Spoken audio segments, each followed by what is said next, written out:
Hello everyone, welcome to Spotlight Heaven. You'll be listening to the audiobook of Atomic Habits by James Clear. This book is best if you are an entrepreneur or a new YouTuber and you think you're doing something wrong or this is very hard. Then listen to this audiobook and develop new habits to become a successful YouTuber or an entrepreneur. Chapter 13: How to Stop Procrastinating by Using the 2-Minute Rule. Paula Tharp is widely regarded as one of the greatest dancers and choreographers of the modern era. In 1992, she was awarded a MacArthur Fellowship, often referred to as Genius Grant, and she has spent the bulk of her career touring the globe to perform her original works. She also credits most of her success to simply daily habits. I begin each day of my life with a ritual. She writes, I wake up at 5:30 a.m., put on my workout clothes, my leg warmers, my sweatshirts, and my hat. I walk outside my Manhattan home, hail a taxi, and tell the driver to take me to the Pumping Iron Gym at 91st Street and First Avenue, where I work out for 2 hours. It's a simple act, but doing it in the same way each morning habitualize it, makes it repeatable, easy to do. It reduces the chance that I would skip it or do it differently. It is one more item in an arsenal of routines and one less thing to think about. Hailing a cab each morning may be a tiny action, but it is a splendid example of the third law of behavioral change. Researchers estimate that 40 to 50% of our actions on any given day are done out of habit. This is already a substantial percentage, but the true influence of your habit is even greater than these numbers suggest. Habits are automatic choices that influence the conscious decisions that follow. Yes, a habit can be completed in just a few seconds, but it can also shape the action that you take for minutes or hours afterwards. Habits are like the entrance ramp to a highway. They lead you down a path, and before you know it, you're speeding down towards the next behavior. It seems to be easier to continue what you're already doing than to start doing something different. You sit through a bad movie for 2 hours. You keep snacking even when you're already full. You check your phone for just a second, and soon you have spent 20 minutes staring at the screen. In this way, the habits you follow without thinking or often determine the choices you make when you're thinking. Each evening, there is a tiny moment, usually around 5:15 p.m., that shapes the rest of my night. My wife walks into the door from work, and either we change into our workout clothes and head to the gym, or we crash onto the couch, order Indian food, and watch The Office. Similar to Twala Tharp hailing the cab, the ritual is changing into my workout clothes. If I change clothes, I know the workout will happen. Everything that follows, driving to the gym, deciding which exercise to do, stepping under the bar, is easy once I have taken the first step. Every day there are handful of moments that deliver an outside impact. I refer to these little choices as decisive moment. The moment you decide whether ordering takeout or cooking dinner. The moment you choose between driving your car or riding your bike. The moment you decide between starting your homework or grabbing your video game controller. These choices are fork in the road. Decisive moments set the options available to your future self. For instance, walking into a restaurant is a decisive moment because it determines what you'll be eating for lunch. Technically, you are in the control of what you order. But in a larger sense, you can only order an item if it's on the menu. If you walk into a steakhouse, you can get a sirloin or ribeye, but not sushi. Your options are constrained by what's available. They're shaped by the first choice. We are limited by where our habit leads us. This is why mastering the decisive moments throughout your day is so important. Each day is made up of many moments, but it is really a few habitual choices that determines the path you take. These little choices stack up, each one setting the trajectory for how you spend the next chunk of time. Habits are the entry point, not the end point. They are the cab, not the gym. The 2 minute rule. Even when you know you should start small, it's easy to start too big. When you dream about making a change, excitement inevitably takes over and you end up trying to do too much too soon.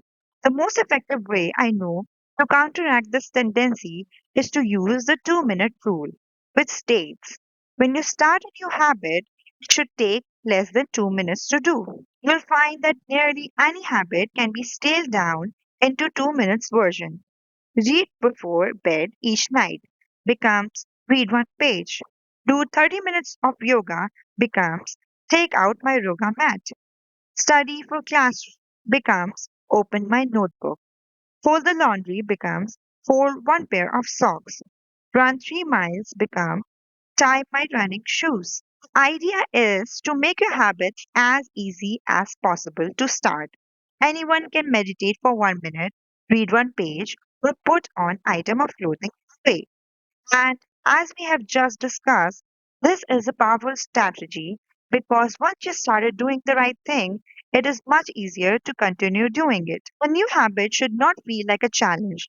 The action that follows can be challenging, but the first 2 minutes should be easy. What you want is a gateway habit that naturally leads you down a more productive path. You can usually figure out the gateway habits that will lead to your desired outcome by mapping out your goals on a scale from very easy to very hard. For instance, running a marathon is very hard. Running 5K is hard. Walking 10,000 steps is moderately difficult. Walking 10 minutes is easy. And putting on your training shoes is very easy. Your goal might be to run a marathon, but your gateway habit is to put on your running shoes. That's how you follow the 2 minute rule. People often think it's weird to get hyped about reading one page or meditating for 1 minute or making one sales call. But the point is not to do one thing. The point is to master the habit of showing up. The truth is, a habit must be established before it can be improved. If you can't learn the basic skills of showing up, then you have little hope of mastering a finer detail. Instead of trying to engineer a perfect habit from the start, do the easy thing on a more consistent basis. You have to standardize before you can optimize. As you master the art of showing up, the first 2 minutes simply becomes a ritual at the beginning of a larger routine. This is not merely a hack to make habits easier, but actually the ideal way to master a difficult skill. The more you ritualize the beginning of a process, the more likely it becomes that you can slip into the state of deep focus that is required to do great things. By doing the same warm up before every workout, you make it easier to get into a state of peak performance. By following the same creative ritual, you make it easier to get into the hard work of creating. By developing a consistent power down habit, you make it easier to go to bed at a reasonable time each night. You may not be able to automate the whole process, but you can make the first action mindless. Make it easy to start and the rest will follow. The 2 minute rule can seem like a trick to some people. You know that the real goal is to do more than just 2 minutes. So it may feel like you're trying to fool yourself. Nobody's actually aspire, read one page or do one push up or open their notebooks. As if you know it's a mental trick. Why would you fall for it? If the 2 minute rule feels forced, try this.